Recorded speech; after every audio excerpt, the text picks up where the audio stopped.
Hello everyone. Daily current affair series में आज हम लोग देखेंगे 24 मई 2022 के करंट अफेयर। तो आते हैं पहले करंट अफेयर पे। उस तकनीक का क्या नाम है जिसमें किसी ऑर्गेनिज्म का डीएनए बदला जाता है? आपके पास ऑप्शन है जेनेटिक मॉडिफिकेशन, ऑप्शन बी है जीनोम एडिटिंग, ऑप्शन सी है जेनेटिक चेंज, ऑप्शन डी है नन ऑफ दीज। तो सही आंसर यहाँ पे क्या होगा? ऑप्शन बी आपका यहाँ पे सही आंसर हो जाएगा, जीनोम एडिटिंग। जीनोम एडिटिंग में क्या होता है, किसी भी ऑर्गेनिज्म का डीएनए बदला जाता है। नेक्स्ट आते हैं, ब्रह्मो समाज सुधारवादी आंदोलन की स्थापना किसने की? आपके पास ऑप्शन है राजा राम मोहन राय, ऑप्शन बी है दयानंद सरस्वती, ऑप्शन सी है ज्योतिबा फूले, ऑप्शन डी है नन ऑफ दीज। तो सही आंसर यहाँ पे क्या होगा? ऑप्शन ए आपका यहाँ पे सही आंसर हो जाएगा, राजा राम मोहन राय। अच्छा, न्यूज़ में क्यों बना हुआ है? तो संस्कृति मंत्रालय ने कोलकाता में राजा राम मोहन राय की 250वीं जयंती के वार्षिक समारोह का उद्घाटन समारोह आयोजित किया और इनका जन्म कब हुआ था? 22 मई 1772 को तत्कालीन बंगाल प्रेसिडेंसी में। नेक्स्ट आते हैं, वित्त वर्ष 2021-22 में भारत के किस राज्य ने सबसे अधिक एफडीआई प्राप्त किया? आपके पास ऑप्शन है तमिलनाडु ने, ऑप्शन बी है यूपी, ऑप्शन सी है कर्नाटक, ऑप्शन डी है तेलंगाना। तो सही आंसर यहाँ पे क्या होगा? ऑप्शन सी आपका यहाँ पे सही आंसर हो जाएगा, कर्नाटक।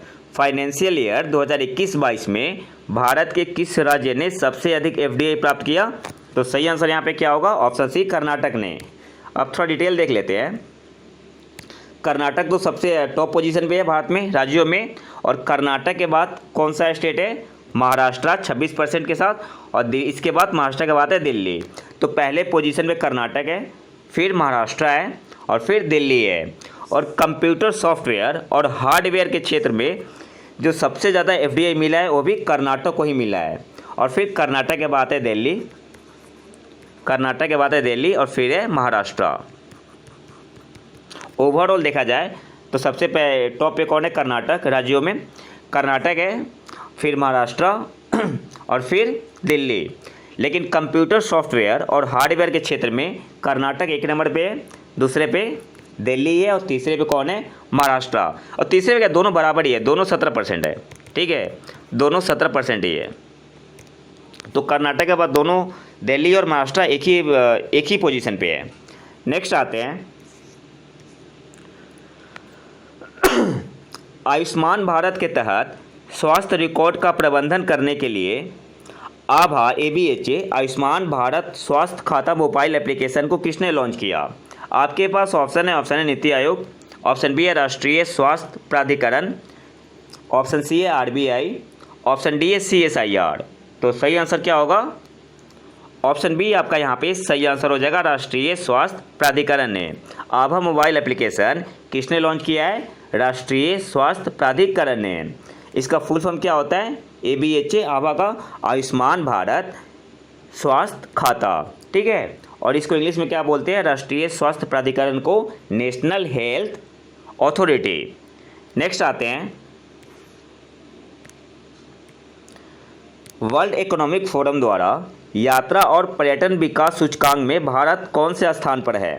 आपके पास ऑप्शन है 65, ऑप्शन बी है 52, ऑप्शन सी है 66, ऑप्शन डी है 54। तो सही आंसर यहाँ पे क्या होगा? ऑप्शन डी आपका यहाँ पे सही आंसर हो जाएगा, 54। वर्ल्ड इकोनॉमिक फोरम द्वारा जारी यात्रा और पर्यटन विकास सूचकांक में भारत कौन से स्थान पे है? तो 54वें पोजीशन पे है। नेक्स्ट आते हैं, सरकार कच्चे सोयाबीन सूरजमुखी तेल के कितने लाख टन प्रति वर्ष शुल्क मुक्त आयात की अनुमति दी है? सरकार ने कच्चे सोयाबीन सूरजमुखी तेल के कितने लाख टन प्रति वर्ष शुल्क मुक्त आयात की अनुमति दी है? आपके पास ऑप्शन है 20 लाख टन, ऑप्शन बी है 10 लाख टन, ऑप्शन सी है 35 लाख टन, ऑप्शन डी है 5 लाख टन। तो सही आंसर यहाँ पे क्या होगा? ऑप्शन ए आपका यहाँ पे सही आंसर हो जाएगा, 20 लाख टन। सरकार ने कच्चे सोयाबीन सूरजमुखी तेल के 20 लाख टन प्रति वर्ष शुल्क मुक्त आयात की अनुमति दी है। नेक्स्ट आते हैं, किसके द्वारा नई दिल्ली में ग्रामीण सड़कों में नई प्रौद्योगिकी और नवाचारों पर अंतर्राष्ट्रीय सम्मेलन का उद्घाटन किया गया? आपके पास ऑप्शन है ए अमित शाह, ऑप्शन बी है गिरिराज सिंह, ऑप्शन सी है राजनाथ सिंह, ऑप्शन डी है नन ऑफ दीज। तो सही आंसर यहाँ पे क्या होगा? ऑप्शन बी आपका यहाँ पे सही आंसर हो जाएगा, गिरिराज सिंह। किसके द्वारा नई दिल्ली में ग्रामीण सड़कों में नई प्रौद्योगिकी और नवाचारों पर अंतर्राष्ट्रीय सम्मेलन का उद्घाटन किया गया? तो आंसर क्या होगा? गिरिराज सिंह। ऑप्शन बी आपका यहाँ पे सही आंसर होगा।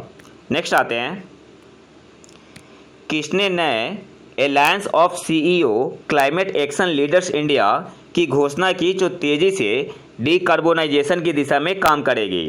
आपके पास ऑप्शन है, option a world economic forum, विश्व आर्थिक मंच, ऑप्शन बी है विश्व बैंक, ऑप्शन सी है IMF, ऑप्शन डी है नीति आयोग। तो सही आंसर यहाँ पे क्या होगा? ऑप्शन ए आपका यहाँ पे सही आंसर हो जाएगा, वर्ल्ड इकोनॉमिक फोरम ने, विश्व आर्थिक मंच ने alliance of CEO climate action leaders India की घोषणा की और किस दिशा में काम करेगा?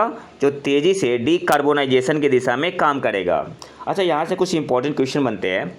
वर्ल्ड इकोनॉमिक फोरम 2022 कहाँ पे हो रहा है? दावोस में। इंडिया को लीड कौन कर रहा है? पीयूष गोयल। इनके साथ और भी लोग गए हुए हैं। इंडिया को कौन लीड कर रहा है? पीयूष गोयल। और वर्ल्ड इकोनॉमिक फोरम 2022 की थीम क्या है? Working together restoring trust. Restoring important है, पूछ सकते हैं एग्जाम में। वर्ल्ड इकोनॉमिक फोरम 2022 की थीम क्या है? Working together restoring trust. Next आते हैं, अमेरिका में स्नातक स्टेम डिग्री के लिए क्वाड फेलोशिप कार्यक्रम किसने शुरू किया? स्टेम का फुल फॉर्म क्या होता है? Science, S for science, T for technology, E for engineering और M फॉर मैथमेटिक्स। आपके पास ऑप्शन है विश्व बैंक, ऑप्शन बी है क्वाड लीडर्स, ऑप्शन सी है नीति आयोग, ऑप्शन डी है गूगल। तो सही आंसर यहाँ पे क्या होगा? ऑप्शन बी आपका यहाँ पे सही आंसर हो जाएगा, क्वाड लीडर। अभी इनकी मीटिंग चल रही है कहाँ पे? टोक्यो में। अच्छा, क्वाड में कौन सी कंट्री है? तो एक तो है इंडिया, जापान, ऑस्ट्रेलिया और USA। और आज के आखिरी करंट अफेयर पे आते हैं, टेड्रोस अधानोम को किस संगठन के लिए दूसरे 5 साल के कार्यकाल के लिए फिर से नियुक्त किया गया?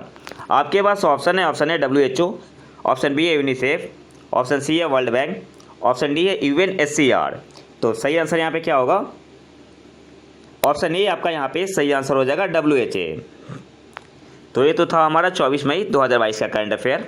अगर वीडियो पसंद आए तो लाइक करें और चैनल को सब्सक्राइब जरूर कर लें। मिलते हैं नए वीडियो में नए टॉपिक के साथ। तब तक के लिए नमस्कार, जय हिंद।